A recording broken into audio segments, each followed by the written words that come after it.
اعوذ باللہ من الشیطان الرجیم بسم اللہ الرحمن الرحیم۔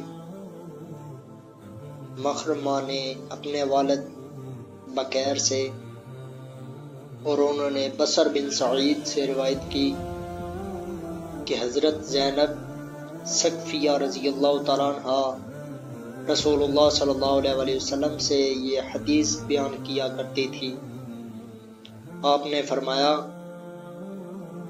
جب تم عورتوں میں سے کوئی عشاء کی نماز میں شامل ہو تو وہ اس رات خوشبو نہ لگائے۔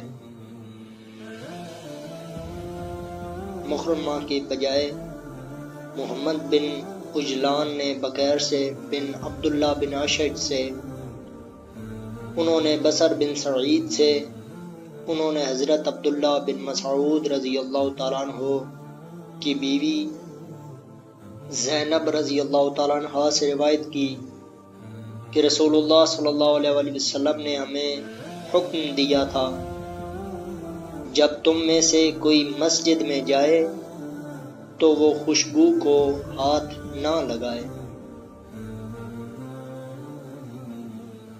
حضرت ابو ہریرہ رضی اللہ تعالیٰ عنہ سے روایت ہے، انہوں نے کہا کہ رسول اللہ صلی اللہ علیہ وسلم نے فرمایا، جس عورت کو خوشبودار دھواں لگ جائے وہ ہمارے ساتھ عشاء کی نماز میں حاضر نہ ہو۔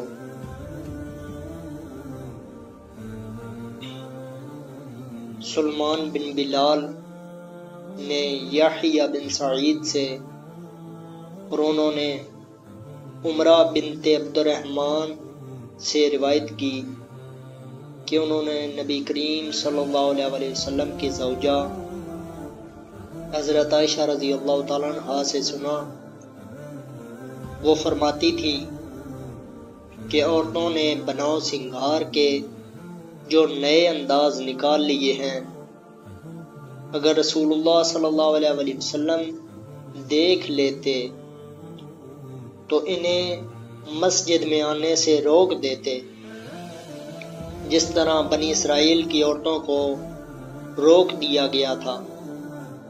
میں نے عمرہ سے پوچھا، کیا بنی اسرائیل کی عورتوں کو مسجد میں آنے سے روک دیا گیا تھا؟ انہوں نے کہا، ہاں۔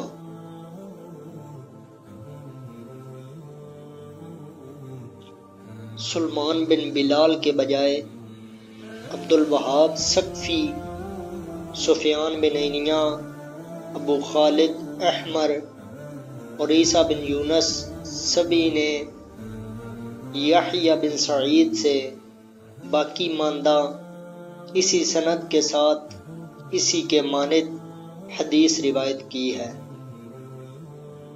وَمَا عَلَيْنَا إِلَّا الْبَلَاغُ الْمُبِينُ۔